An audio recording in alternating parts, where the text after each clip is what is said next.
नमस्कार। फिर से स्वागत है इस चैनल पर जिसका नाम है हाईवे 33। दोस्तों, मैं हूं राज और आपको अच्छी अच्छी हॉरर कहानियां सुनाता रहता हूं।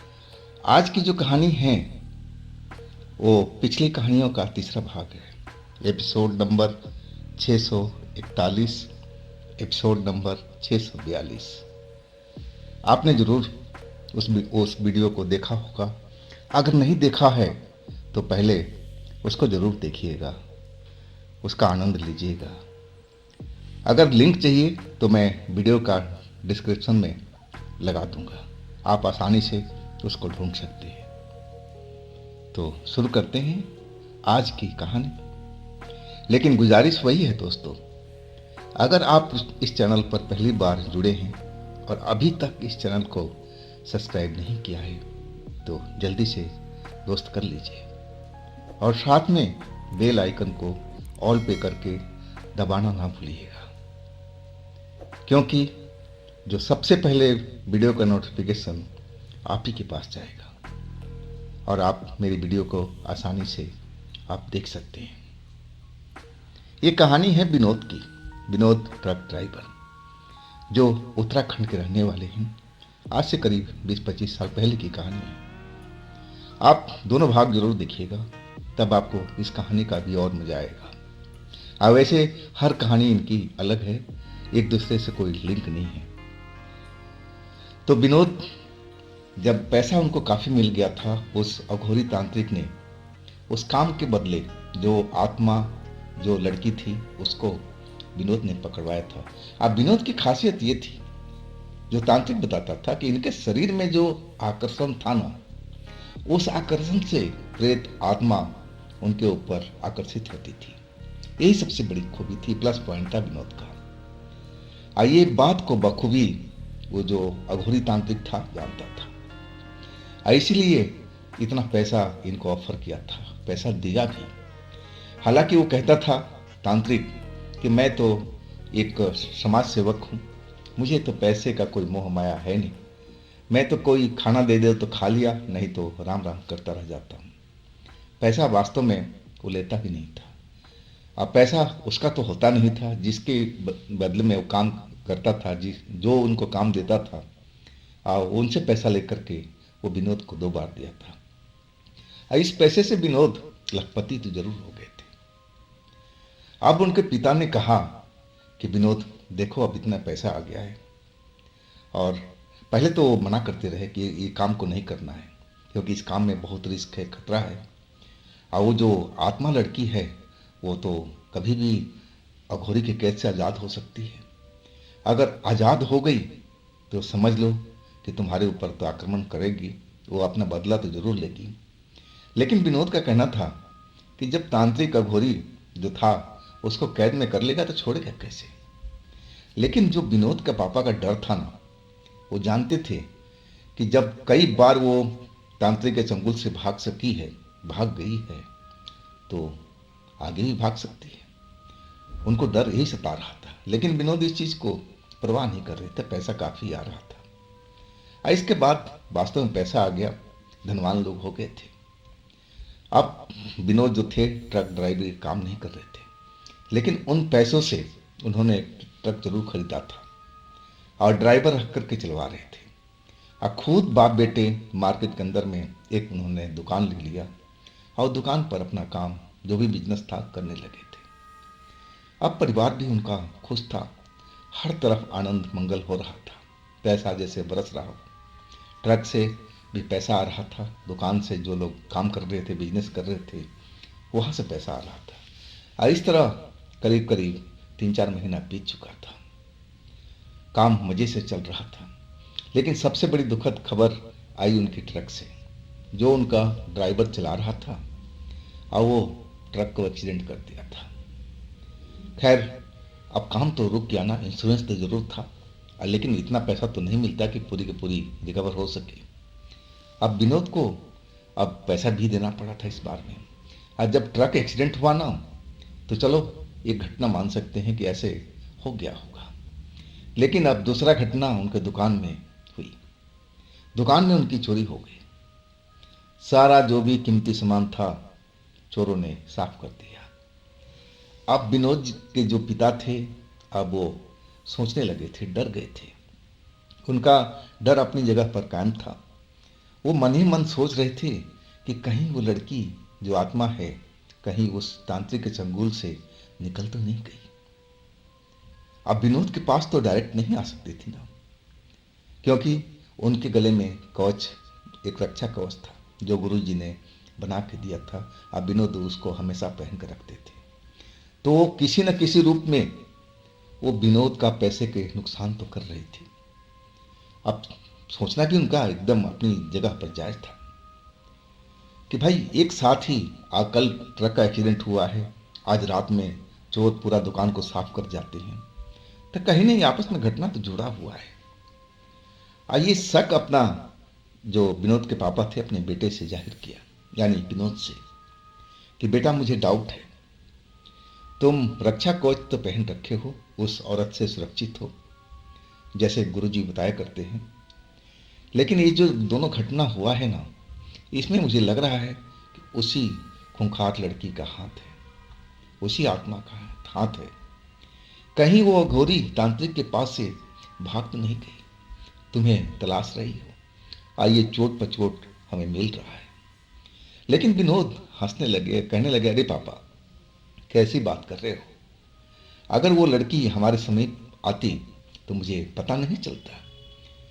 नहीं नहीं, ऐसा नहीं हो सकता है, अघोरी तांत्रिक ने उसको सुरक्षित रखा होगा, कैद में रखा होगा, वो भला क्यों छोड़ेगा।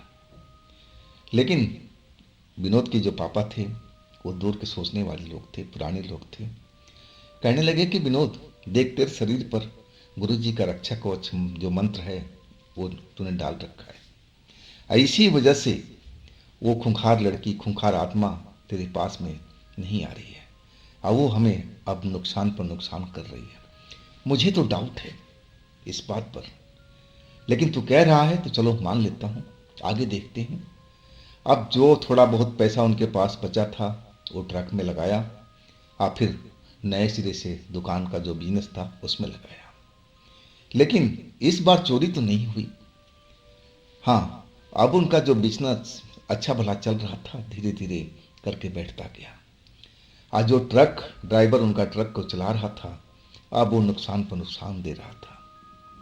कभी कोई चीज़ खराब हो गया इंजन का, कभी टायर फट गए हैं, और इस तरह नुकसान पर नुकसान होता जा रहा था। ले दे करके दोनों कामों में अब विनोद को नुकसान हो रहा था। और आखिरकार जो उनके विनोद के पिता थे, अब वो फिर विनोद को टोक दिए, देख बेटा, पहली घटना तो चलो मान लिया कि कोई संजोग हो सकता है, एक साथ दोनों काम हो गए, लेकिन जो हमारे दुकान का बिजनेस है ये भी तो बैठता जा रहा है। अब तुम्हारा ट्रक तो भी पैसा नहीं कमा रहा है ना, उसमें भी तो नुकसान हो रहा है। कभी ना कोई बीमारी लगी रहती है, इंजन खराब है, कभी टायर फट रहा है, कभी एक्सल टूट रहा है, तो ये भी एक तरह से नुकसान है ना। तो हम लोग को शायद गुरु जी के पास चलना चाहिए। हो सके तो अगर तुम तांत्रिक का, अघोरी तांत्रिक का जगह जानते हो तो उनके पास चलते हैं। तो विनोद को भी अब दिमाग में आने लगा कि पापा जो कह रहे हैं ना, इसमें सच्चाई तो है, कहीं ना कहीं सच्चाई छुपा हुआ है। अब उसको इनकार नहीं कर सकते थे। अब फिर वो कहने लगे कि देखो पापा, अघोरी तांत्रिक का कोई ठिकाना तो नहीं है, वो तो जब भी मुझे मिला है उस होटल के उस ढाबा पे मिला है जो हाईवे पर है। चल के एक बार देख लेते हैं, और कहीं वो होटल वाले को नज़र आया तो उससे ज़रूर हम बोलेंगे कि हमें मिलना है। और इसके बाद विनोद के पापा उस ढाबे पर जो हाईवे पर था वहाँ गए। वो उनका दोस्ती था, ढाबे का मालिक। मिले जुले, राम राम हुआ, फिर चाय पानी हुई। अब फिर विनोद ने बता दिया कि भाई अगर वो तांत्रिक बाबा नज़र आते हैं तो आप मुझे ज़रूर खबर कीजिएगा, और हो सके तो बोलिएगा कि हमारे घर पर आ जाए, वो अच्छी तरह से जानते हैं मुझे। लेकिन वो जो ढाबे का मालिक था, जो उनका दोस्त था, वो कहने लगा कि काफ़ी दिनों से वो नज़र नहीं आया, जब से तुम्हारा उस रात को तुम लोग मिले थे, और उसके बाद से मैंने उनको देखा नहीं है। हाँ, अगर आते हैं तो मैं ज़रूर तुम्हारे बारे में बताऊंगा कि मैं बोलूँगा कि आपके घर पर जाएं, मिल के आएँ, और नहीं हो सकेगा तो मैं कहोगे तो मैं खुद लेके आ जाऊँगा। तो विनोद कहने लगे कि हाँ, अगर ऐसा आप करते हैं तो अति कृपा होगी। अब विनोद पापा उनके चले आए थे।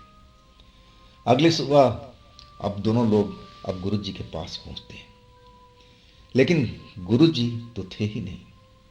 गुरु जी अब तीर्थ स्थान का सैर करने के लिए, यानी घूमने फिरने के लिए चले गए थे तीर्थ स्थल पर या अपनी यात्रा पर। अब कब आएंगे कुछ मालूम नहीं।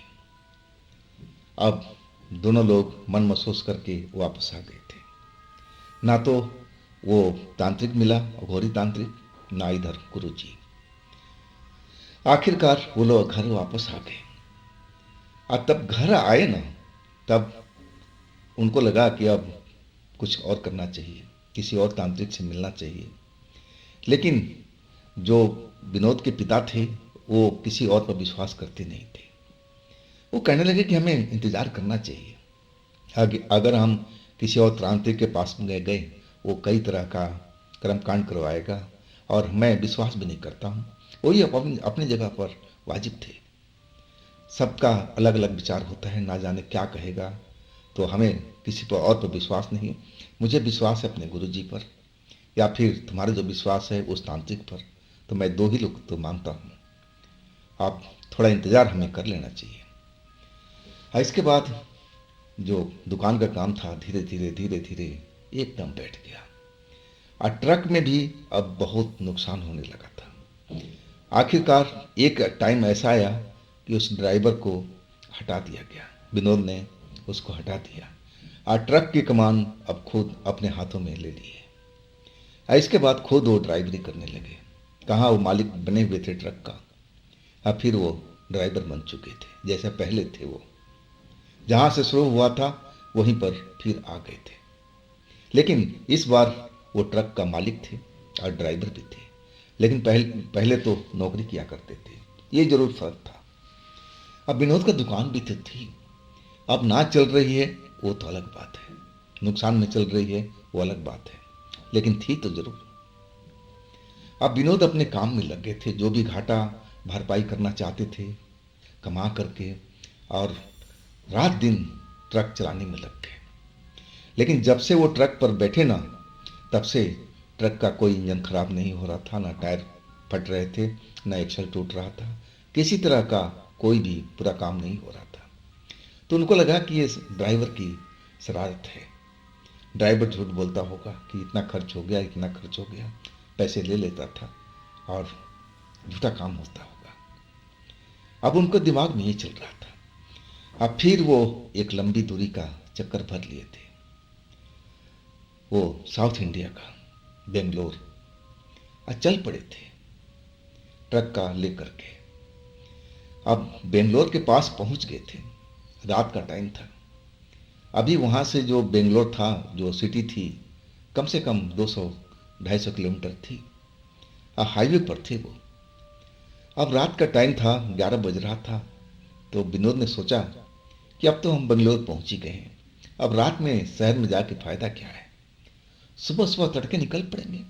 सुबह 4 बजे निकलेंगे, 250 किलोमीटर का सफ़र है, ज़्यादा से ज़्यादा क्या लगेगा, 4 घंटा 5 घंटा मैक्सिमम, अपना अनुमान लगा लिए थे। इसके बाद एक ढाबे पर रुके, खाना वाना खाया।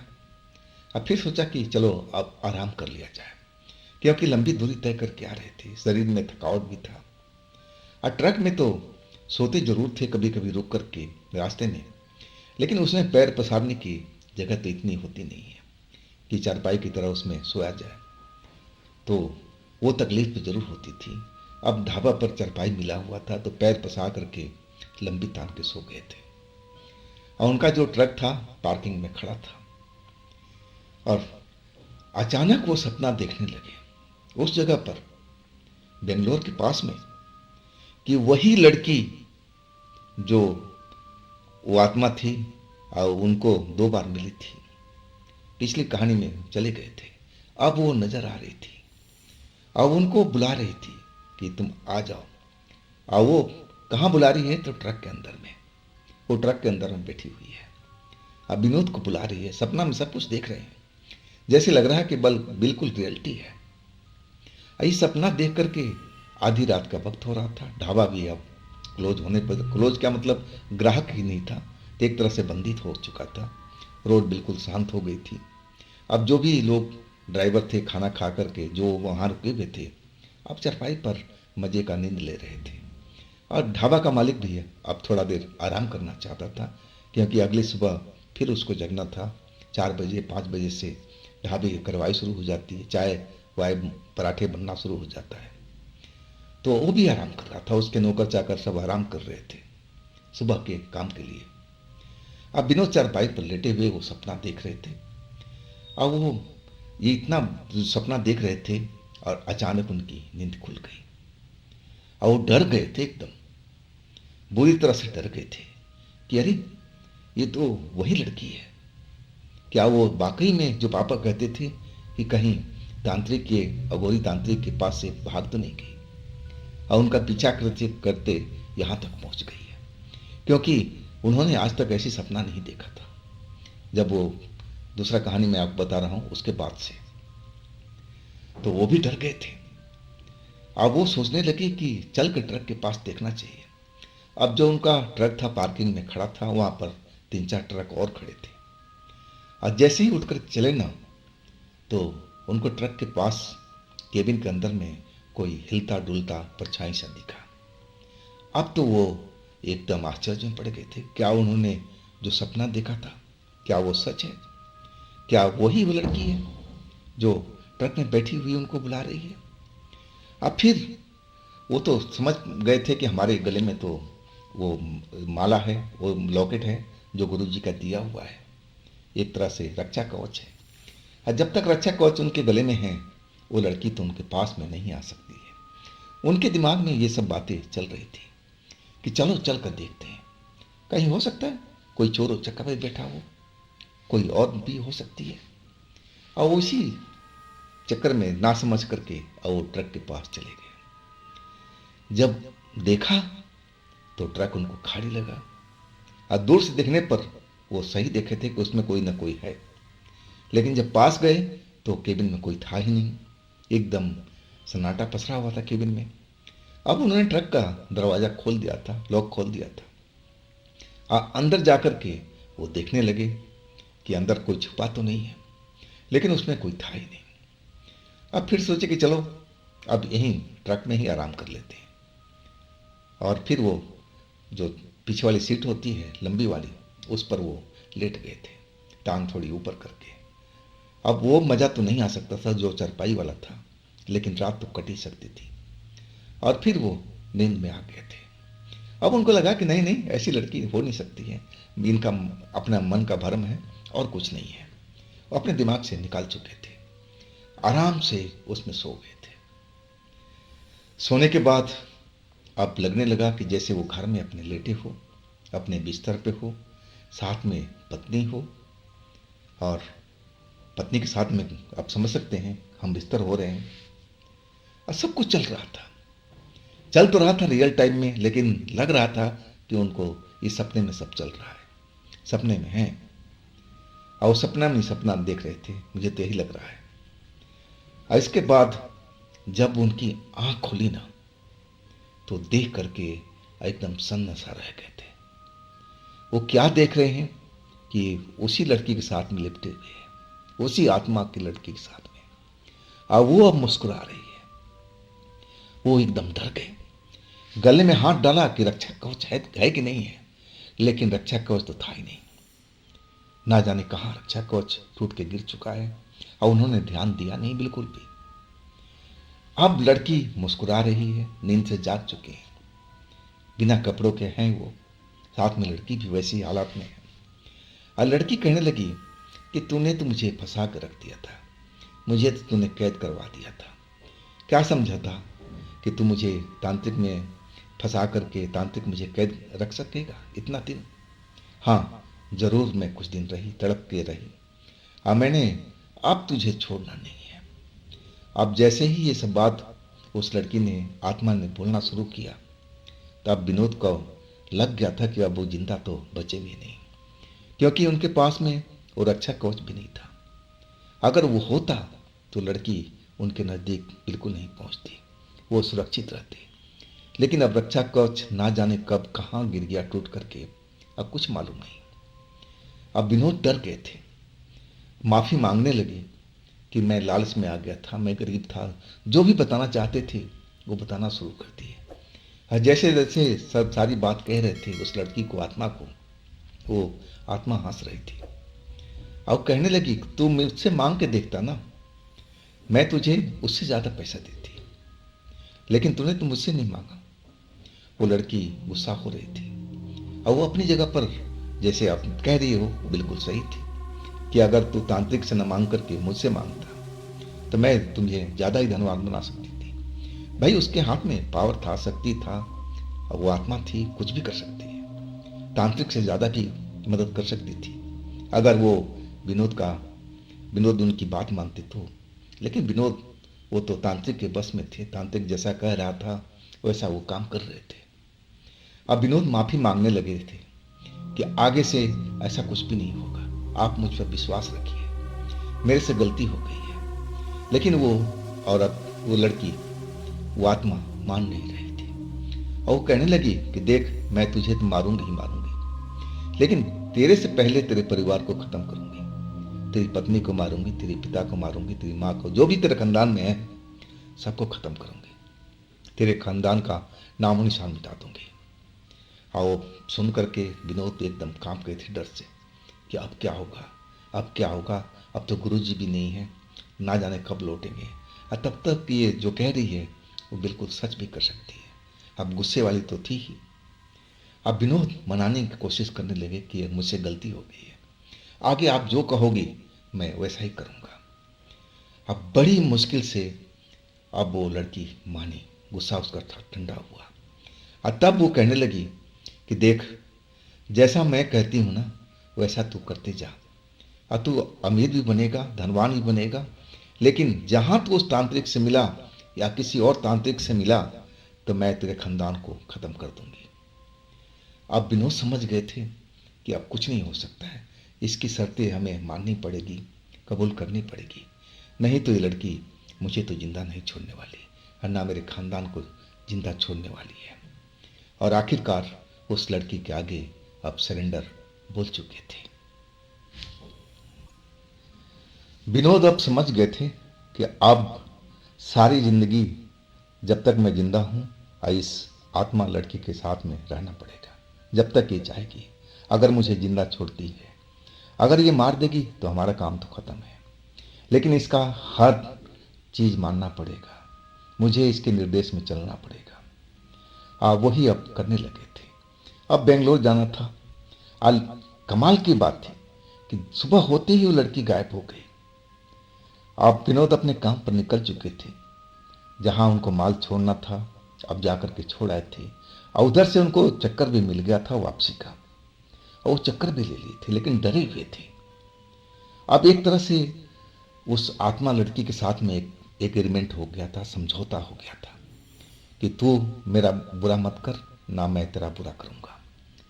और रहा धनवान अमीर बनाने का, वो लड़की ने वादा किया था कि मैं तुझे बहुत ज़्यादा अमीर बना सकती हूँ, लेकिन तू मेरी हर कहा मानेगा तब, और नहीं तो तेरे खानदान का खात्मा हो चुका होगा, इसके बाद में तेरा। अब विनोद समझ गए थे कि ये लड़की इन्हें तो नहीं मारेगी। हाँ, मैं जब कोई गलती करूँगा तो सबसे पहले मेरे परिवार पर अटैक करेगी, और इसके बाद मेरा नंबर आएगा। अगर मैं सही रहा ना तो ये मेरे पास ही ज़्यादातर रहेगी, ये कहीं दूर नहीं जाएगी, क्योंकि ये रात को इसकी जो प्यास है उसकी भी तो ज़रूरत है। आइए, ऐसा तो रह नहीं पाएगी। अब दिन भर वो लड़की ट्रक में दिखाई नहीं देती थी। विनोद अपना सारा काम कर रहे थे, ट्रक ड्राइव भी कर रहे थे, और वो वापसी की तरफ चल पड़े थे उत्तराखंड।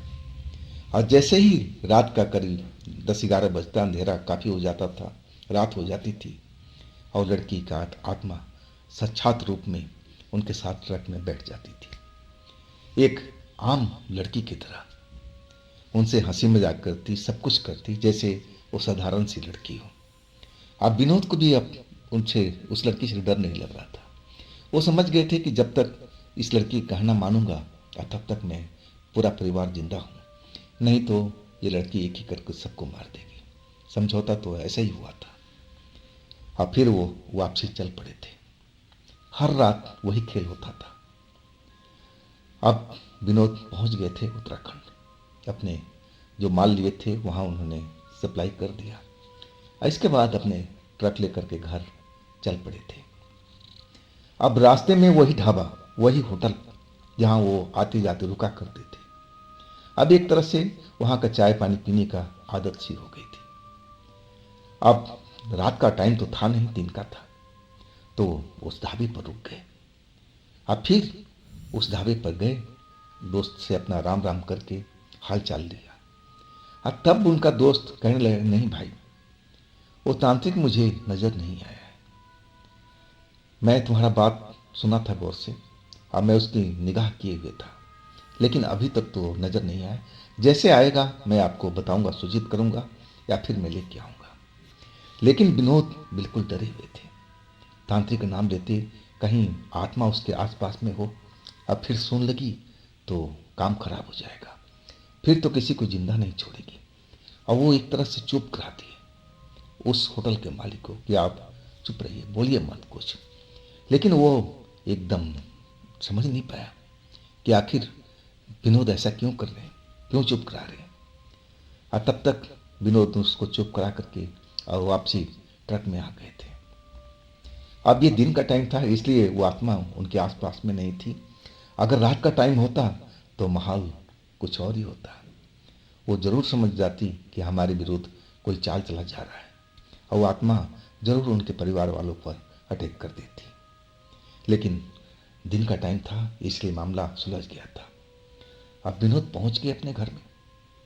अब दिन का टाइम में पहुंचे थे तो एक एक बात अपने पिता से शेयर किए, और सारी बात सुनकर के पिता उनके डर चुके थे और कहने लगे कि देख विनोद, जिस बात का मुझे आशंका थी ना, वही निकला ना। ये बता, तेरा वो जो लॉकेट था जो बाबा ने दिया था, गुरुजी ने दिया था, वो लॉकेट तेरा कैसे टूट गया? क्या तुझे ध्यान नहीं रहा? अब विनोद कहने लगे कि नहीं पापा, मुझे पता ही नहीं चला कि कब लॉकेट कहाँ गिरा। मैं तो बेख्याली में था। अब मुझे तो ये उम्मीद थी कि हमारे गले में ही है, लेकिन था ही नहीं। तभी तो वो लड़की मेरे नजदीक आ गई, नहीं तो आती ही नहीं वो। हम इस झंझट से दूर रहते ना। खैर, अब क्या कर सकते थे। इस बात को बस विनोद और विनोद के पापा जानते थे, क्योंकि विनोद ने बिल्कुल मना कर दिया था कि और किसी को बताने की जरूरत नहीं है, नहीं तो खाम खा घर के लोग डर जाएंगे। और ये वार्तालाप दोनों के बीच रह गए थे। अब विनोद के पापा कहने लगे कि मैं कल फिर जाता हूँ, देखता हूँ कि आए कि नहीं आए गुरुजी। लेकिन विनोद ने बोल दिया, पापा दिन में तो आप बात कर रहे हो, लेकिन रात में इस तरह की बातें बिल्कुल मत करना। शाम ढलते ही वो हमारे आसपास में होगी और वो सब बातें सुन जाएगी तो फिर हमारे लिए बड़ा दिक्कत होगा। आप समझ रहे हैं मेरी बात को? अब विनोद के पापा समझ गए थे कि विनोद जो बोल रहे हैं बिल्कुल सही बात बोल रहे हैं। अब इस तरह इनका काम चलने लगा। लेकिन विनोद के पापा जब गुरुजी के पास पहुंचे तो गुरुजी अभी भी नहीं आए थे, और उधर अघोरी तांत्रिक का कोई अता पता नहीं था। अगर वो आते तो उस होटल पर, उस ढाबा पर, वो ढाबे के मालिक जरूर बताता। अब विनोद अपने काम में लग चुके थे, रोजाना की तरह जैसे करते थे। रात में वही खेल होता था जो लड़की चाहती थी। अब सुबह होते ही वो लड़की ट्रक से गायब। अब तो एक बड़ा आधार मिल गया था उस लड़की को, विनोद। वो कहीं न जाकर के अब विनोद के इर्द गिर्द मंडराती रहती थी। दिन में न जाने कहाँ चली जाती थी, और रात होते ही विनोद के आसपास। अब विनोद का जो शरीर था धीरे धीरे थकने लगा था। वो भी इंसान थे। एक ड्राइवर का जीवन ऐसा ही होता है, थकान तो होता ही है, और ऊपर से अलग से परेशानी, आप समझ सकते हैं। तो विनोद थकने लगे थे, बीमार से होने लगे थे। लेकिन डॉक्टर से दवाई खा के चलते रहे, काम करते रहे। और उधर जो गुरु जी के पास में उनके पिताजी चक्कर लगाते रहे कि गुरु जी कब आए कब आए। हर रोज आते थे, लेकिन मायूस सा वापस लौट आते थे। लेकिन जो ये आत्मा लड़की थी, सुंदर लड़की, जो बोली थी कि विनोद से कि मैं तुझे अमीर बना दूंगी, बहुत अच्छा पैसा दूंगी, लेकिन अभी तक ऐसा कोई काम उसने नहीं किया था। अब विनोद उससे करवाना भी नहीं चाहते थे, वो डरे हुए थे कहीं और कोई बखेड़ा ना खड़ा हो जाए। अब जो उनकी ट्रक की कमाई हो रही थी उसी पर वो निर्भर थे, उसी से अपना काम चल रहा था। उनका दुकान का भी अब काम जो पहले बिल्कुल बैठ गया था, जिस पर विनोद और पापा बैठते थे, अब वो काम धीरे धीरे आगे बढ़ने लगा। इधर जो ट्रक का काम था, अब इसमें भी काम काफ़ी आने लगा था। अब नई ट्रक थी, अब इसमें खराब होने कोई चांसेस नहीं, लेकिन कैसे खराब हुई, एक्सीडेंट कैसे हुआ, इसमें जरूर विनोद को लगने लगा था कि सब खेल इसी औरत की थी, इसी लड़की का था जो अब इनके साथ मौजूद रहती है। आज समझ चुके थे कि ये दुकान में जो चोरी हुआ था और जो बिजनेस मेरा डाउन हुआ था, सब कुछ इसी का हाथ था, इसी ने सब कुछ किया था। लेकिन अब दोनों काम सही ढंग से चल रहा था। और आखिरकार विनोद के पिता कहने लगे कि बेटा कोई ड्राइवर रख ले और तू दुकान संभाल, क्योंकि काम बढ़ चुका है, पैसा काफ़ी आ रहा है। लेकिन विनोद जानते थे कि अब वो ट्रक को छोड़ नहीं सकते। अगर वो ट्रक का छोड़ दिए तो काम खराब हो जाएगा, वो लड़की नाराज हो जाएगी। अब उसको तो अकेलापन चाहिए ना, और ये अकेलापन विनोद के घर में तो मिलने वाला नहीं था। उनकी पत्नी थी, तो ये मामला तो वहाँ हल होने वाला नहीं था। और विनोद मना कर दिए कि नहीं पापा, आप बिजनेस संभालो, अगर लोग कम पड़ते हैं तो आप रख लो, लेकिन मैं रहूँगा इसी में। आप समझ सकते हो मैं कैसी दुविधा में चल रहा हूँ।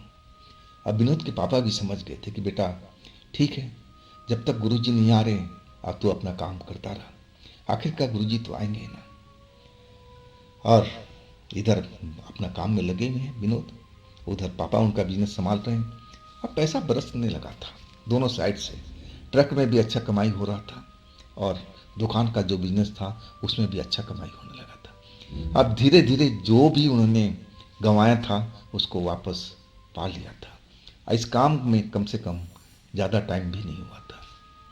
आखिरकार महीने दिन के बाद में अब एक दिन जब विनोद के पापा गुरुजी के घर पर गए जहाँ वो रहते थे, तो गुरुजी का दर्शन हो गया। अब गुरुजी को देख करके अब वो पैर पकड़ के रोने लगे। गुरुजी ने संभाला कि भाई बताओ क्या काम हो गया, आज तुम रो क्यों रहे हो, आज तुम्हारा चेहरा इतना भयभीत क्यों है। और तब विनोद के पापा ने सारी दास्तान बताई कि देखिए गुरुजी, हमारे साथ में ऐसा ऐसा खेल हो चुका है, जो आपने लॉकेट दिया था ना, वो लॉकेट विनोद गुम कर चुका है। इसके बाद वो लड़की वापस आ गई है। ये जो मेरे घर में चोरी जो हुआ था दुकान में, अब मैं समझ सकता हूँ कि वो उस लड़की का काम था। जो ट्रक में नुकसान हुआ उसमें उस आत्मा लड़की का काम था, वो हमें बर्बाद करना चाहती थी। तो गुरुजी कुछ ना कुछ तो उपाय कीजिए आप। अब गुरुजी जो थे सोच में पड़ गए। अब वो भी सोचने लगे कि भाई इतनी शक्तिशाली आत्मा है कि वो अघोरी चंगुल के, अघोरी तांत्रिक के चंगुल से निकल भागे। अब मेरी जो तंत्र शक्ति है अघोरी से तो कम ही है, पावर कम है मेरा। जब इतने बड़े तांत्रिक को पछाड़ करके आ गई तो मेरी बिसात क्या है। लेकिन वो सोचने लगी कि आखिर मैं करूं तो क्या करूं।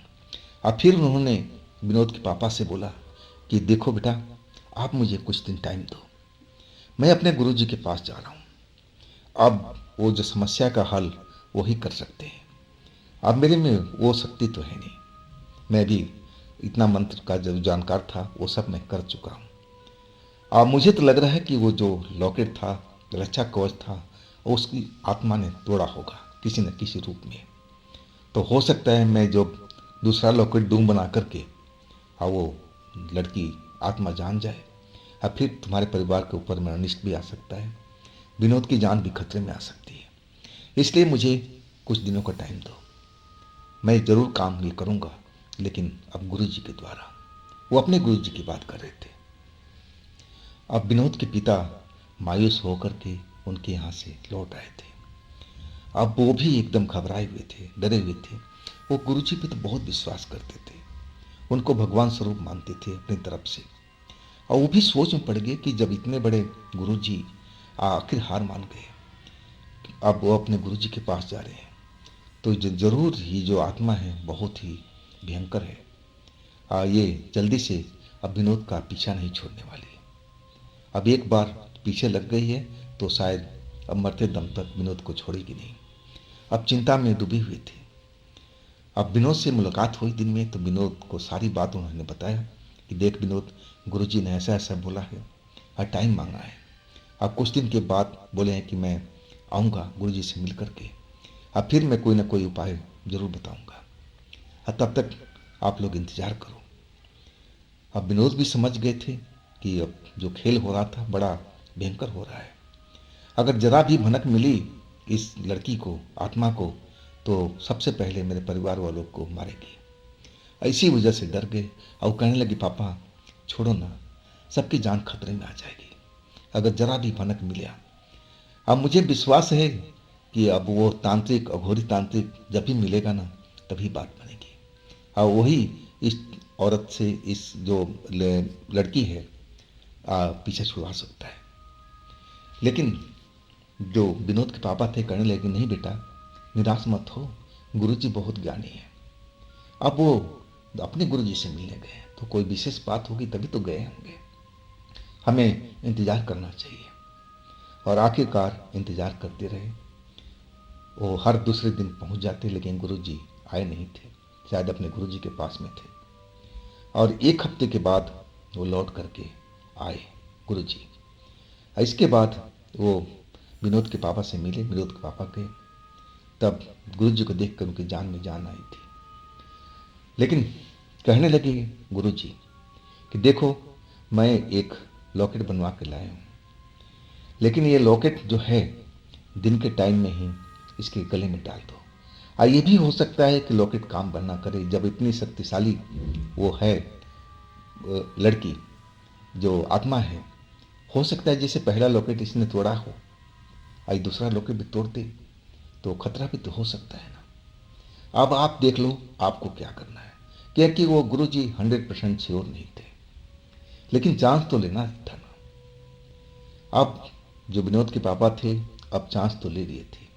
अब कहने लगे कि गुरुजी मैं तो आपको भगवान की तरह मानता हूँ, अब मुझे आप पर विश्वास है, भगवान पर विश्वास है। आप जो आपने किया है गुरुजी, आपने गुरुजी के पास होकर के आए हैं, तो इस जो लॉकेट है इसमें मंत्र शक्ति तो अपार होगी ना। आई मंत्र शक्ति से वो लड़की जरूर दूर भाग जाएगी, मुझे अपने दिल में विश्वास है, वो कहने लगे। तब गुरुजी ने कहा कि ठीक है, जब आपको विश्वास है तो एक बार आजमा के देख लीजिए। और वही हुआ। अब दिन के टाइम में अब वही लॉकेट विनोद के गला में डालने लगे थे, लेकिन विनोद भड़क गए थे कि पापा अगर फिर कुछ अनिष्ट हो गया तो। अब वो लड़की फिर ये लॉकेट को तोड़ दिया, अब फिर कोई हमारे घर पर खतरा मंडरा गया तब हम लोग क्या करने लगे, क्या करेंगे। विनोद अपनी जगह पर बीच सही थे, लेकिन रिस्क तो लेना था। अब विनोद के पापा कहने लगे कि देखो बेटा, मुझे उन गुरुजी पर बहुत विश्वास है, भगवान के बाद मैं उनको मानता हूँ। अब मेरा दिल गवाही दे रहा है कि मुझे इस लॉकेट पर विश्वास करना चाहिए, और मेरा दिल अंदर अंदर बोल रहा है बेटा, तो मेरी दिल का कहना मान ले, एक बार तू अपने गले में धारण करके देख, और जरूर इससे हमें उस लड़की से छुटकारा मिलेगा। अब विनोद पापा की इतनी बात सुन करके कहने लगे ठीक है पापा, मैं आपकी बात को मान लेता हूँ, लेकिन आगे जो कुछ होगा उसके जिम्मेवार मैं नहीं हूँगा, आप होंगे, ये देख लो। तो विनोद के पापा कहने लगे कि हाँ बेटा, मैं हूँगा जिम्मेवार, मैं जिम्मेवारी लेता हूँ इस चीज़ को, लेकिन पहले अभी तो दिन का टाइम है ना, पहन कर तो देख ले। और फिर विनोद वो लॉकेट पहन लिए।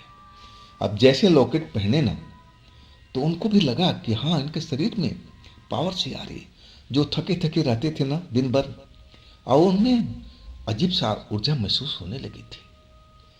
शाम हुई, डरे हुए थे, पापा भी डरे हुए थे, विनोद भी डरे हुए थे कि कहीं ना कहीं कोई अनिष्ट ना हो जाए, लेकिन उनके घर में कोई अनिष्ट नहीं हुआ। अब उस रात तो विनोद डर के मारे ट्रक चलाने भी नहीं गए थे, घर पर ही रुके हुए थे, आखिर किसी अनिष्ट घटना का इंतजार कर रहे थे कि अब वो लड़की अपने रूप में आ जाएगी। अब हम परिवार वालों को जरूर मार देगी। लेकिन ऐसा कुछ भी नहीं हुआ, सब कुछ शांत रहा। वो लड़की तो उनके सपने तक में भी नहीं आई, लेकिन डर के मारे सारी रात वो डरे डरे से रहे थे। पत्नी उनसे पूछ रही थी कि जी आपको क्या हो गया है, इतना थके थके क्यों रहे हो, आप डरे हुए क्यों हो, क्या बीमारी है, आप तो कुछ बताओ। लेकिन विनोद बिल्कुल नहीं बताए थे। अब सारी रात जागने के बाद सुबह में उनको नींद आ गई। अब देर तक सोते रहे और सुबह जब उठे ना तो पूरा शरीर उनका एक नई ऊर्जा से भर चुका था। और वो लड़की कहीं भी रात में सपने में भी उनके पास में नहीं आई थी। इसका मतलब जो लॉकेट था वो काम कर दिया था। अब विनोद खुश थे, उनके पापा खुश थे। अब परिवार वालों में तो किसी को मालूम भी नहीं था कि ये सब खेल क्या चल रहा है। अब फिर विनोद अपने काम पर निकल गए थे। अकेले ट्रक चलाते थे, लेकिन जैसे ही शाम होता था ना तो एक बार वो जरूर डर जाते थे कि कहीं वो लड़की उनके सामने ना आ जाए।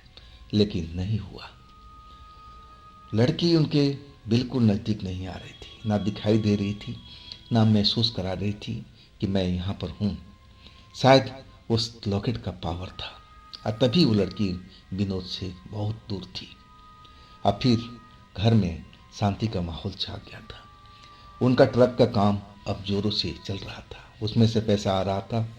और जो उनका बिजनेस था दुकान वाला, वो भी अब अच्छा पैसा कमा रहा था। तो दोस्तों, ये थी विनोद जी की कहानी। अगर आपके पास भी इस तरह का कोई अपनी घटना है, कोई स्टोरी है, तो आप मुझे इंस्टाग्राम पर या फिर मेरे व्हाट्सएप नंबर पर आप शेयर कर सकते हैं। दोस्तों, ये भी चैनल आप ही का है, तो इसको भी अपना प्यार दीजिए, लाइक कीजिए, सब्सक्राइब कीजिए, शेयर कीजिए। अब फिर हम मिलते हैं अगले रोज एक रोचक घटना, एक रोचक कहानी में। आप लोग अपना ख्याल रखिएगा। नमस्कार।